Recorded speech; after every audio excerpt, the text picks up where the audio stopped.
என்னோட ப்ரொடியூசராக ஒரு மனநிலை எப்படி இருக்குன்னா, அதாவது ஒரு தயாரிப்பாளராக பார்த்தீங்கன்னா, அந்த படம் எடுத்த வகையில் அந்த தயாரிப்பாளருக்கு நிச்சயமா பெரிய நஷ்டம் வரும். அதில எந்த சந்தேகம் கிடையாது.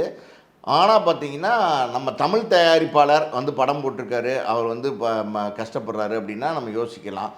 ஏதோ கர்நாடகாலேருந்து கேவிஎன் புரொடக்ஷன்ஸ்ன்னு பெரிய ஜெயிண்ட் தயாரிப்பாளர கூப்பிட்டு வந்தீங்க.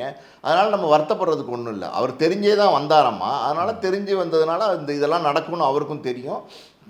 நினைக்கிற மாரி நடந்துட்டு இருக்கு. அவ்வளோதான். அதில ஒண்ணும் நம்ம கவலைப்படுறதுக்குலாம் ஒண்ணும் இல்ல. வருத்தப்படுறதுக்குலாம் ஒண்ணும் இல்ல.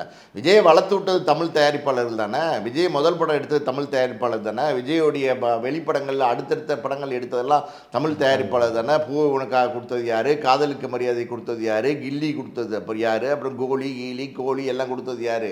எல்லாம் தமிழ் தயாரிப்பாளர் தானே.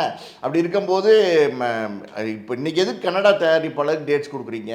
அப்போ தமிழ் தயாரிப்பாளருக்கு தேதி கொடுக்கலன்னும் போது கன்னட தயாரிப்பாளர் கொடுத்துருக்கீங்க. கன்னட தயாரிப்பாளர் தமிழ் துறையில் என்ன பிரச்சனை இருக்குன்னே தெரியாமல் வந்து இங்கே சிக்கிட்டாருன்னு தான் நம்ம பார்க்கணும்.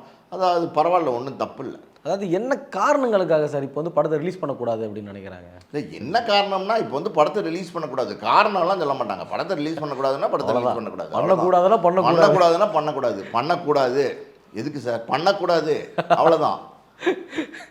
அடிச்சு கூட கெட்டுருவாங்க, பண்ணக்கூடாது. அதாவது வந்து எப்படின்னா, சென்சார் போர்டுகிட்ட வந்து இவங்க வந்து எப்படின்னா, அதாவது வந்து இந்த கைப்பிள்ளையை வந்து அடிச்சும் பார்த்துட்டோம், அவுத்தும் பார்த்துட்டோம், ஆனால் சர்டிஃபிகேட்டை கொடுக்க மாட்டேங்கிறாங்களே அப்படிங்கிற மாதிரி அப்படியே அண்ணாந்து பார்த்துட்டு இருக்காங்க.